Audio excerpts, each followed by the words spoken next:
لا حول ولا قوة إلا بالله العلي العظيم.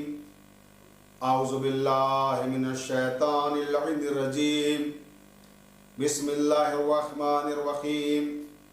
قال الله تبارك وتعالى في القرآن المجيد: إنما يريد الله ليذهب عنكم الرجس أهل البيت ويطهركم تطهيرا. واجب الاحترام سامعین اکرام، محبان اہل بیت علیہم السلام، آج کا دن بڑا ہی مبارک اور مسعود دن ہے. آج وہ دن ہے کہ جب ملکہ عصمت و طہارت شہزادی کونین سیدہ نساء العالمین حضرت فاطمہ زہرا سلام اللہ علیہا کا عقد امیر المومنین غالب علی کل غالب علی ابن ابی طالب علیہ السلام سے ہوا تھا. یہ یوم عقد علی و فاطمہ کی تقریب ہے. میں تمام شیعان حیدر کرار کو آج کے مبارک اور مسعود دن کی تہنیت پیش کرتا ہوں. عزیزان محترم، اسلام میں عورت کو جو عزت دی گئی ہے وہ عزت دنیا کے کسی مذہب میں نہیں دی گئی. عورت کی زندگی کے 3 اہم ترین رخ ہوتے ہیں. عورت بیٹی ہوتی ہے، عورت بیوی ہوتی ہے، عورت ماں ہوتی ہے. یہ تینوں ہی رخ عورت کی زندگی کے بڑے اہم ترین رخ ہیں. اسلام نے عورت کو تینوں اعتبار سے، تینوں لحاظ سے ایک نئی عزت، ایک نئی عظمت، ایک نئی رفعت، ایک نئی ارزش دی ہے. عورت جب بیٹی ہے تو اسلام نے کہا کہ وہ اپنے باپ کے لیے رحمت ہے. عورت جب بیوی ہے تو اسلام نے کہا کہ وہ اپنے شوہر کا نصف ایمان ہے. عورت جب ماں ہے تو اسلام نے کہا کہ ہم نے اس کے بچوں کی جنت اس کے قدموں میں رکھ دی ہے. تو یہ عورت کی زندگی کے 3 بہت ہی اہم ترین پہلو ہیں. اب آئیے آج جس خاتون کے تعلق سے ہم گفتگو کر رہے ہیں، جس ملکہ عصمت و طہارت کے حوالے سے گفتگو کر رہے ہیں، وہ رحمت ہے بیٹی کی شکل میں. مگر کس کے لیے؟ وہ رحمت ہے رحمت للعالمین کے لیے. وہ نصف ایمان ہے کہ شوہر کے لیے جو کل ایمان ہے. اس کے قدموں میں جنت ہے، مگر کس کی؟ جو جوانان جنت کے سردار ہیں. تو جناب فاطمہ زہرا سلام اللہ علیہا کی عظمتیں بے شمار ہیں. آج کا دن کیونکہ ان کے عقد سے مخصوص ہے، لہذا ہم چاہتے ہیں تھوڑی دیر اسی حوالے سے گفتگو کی جائے کہ جب جناب فاطمہ زہرا سلام اللہ علیہا شادی کے لائق ہوئیں تو رشتے آنے لگے، خواستگاریاں ہونے لگیں. عرب کے امراء رؤساء یہ چاہتے تھے کہ ہماری شادی بنت پیغمبر کے ساتھ ہو جائے، اور چاروں طرف سے رشتے آ رہے تھے. اللہ کے نبی حضرت محمد مصطفیٰ صلی اللہ علیہ وسلم نے ارشاد فرمایا کہ میں فاطمہ کا عقد اس شخص کے ساتھ کروں گا کہ جس شخص کے ساتھ خدا کو منظور ہوگا. تو لوگوں نے کہا یا رسول اللہ، یہ کیسے پتہ لگے گا کہ اللہ تعالیٰ فاطمہ کا عقد کس کے ساتھ کرنا چاہتا ہے؟ تو نبی کریم نے فرمایا اللہ مجھ پر وحی نازل کرے گا. لوگوں نے فرمائش کی یا رسول اللہ، ہم کچھ دیکھنا چاہتے ہیں ایسا کہ جس سے آپ پر وحی بھی نازل ہو اور ہم سب بھی دیکھ لیں کہ اللہ کی رضا کیا ہے، اللہ کی منشا کیا ہے، اللہ کی خوشی کیا ہے، کہ وہ کس کے ساتھ آپ کی بیٹی کا عقد کرنا چاہتا ہے. کہا ٹھیک ہے ہم بتائیں گے.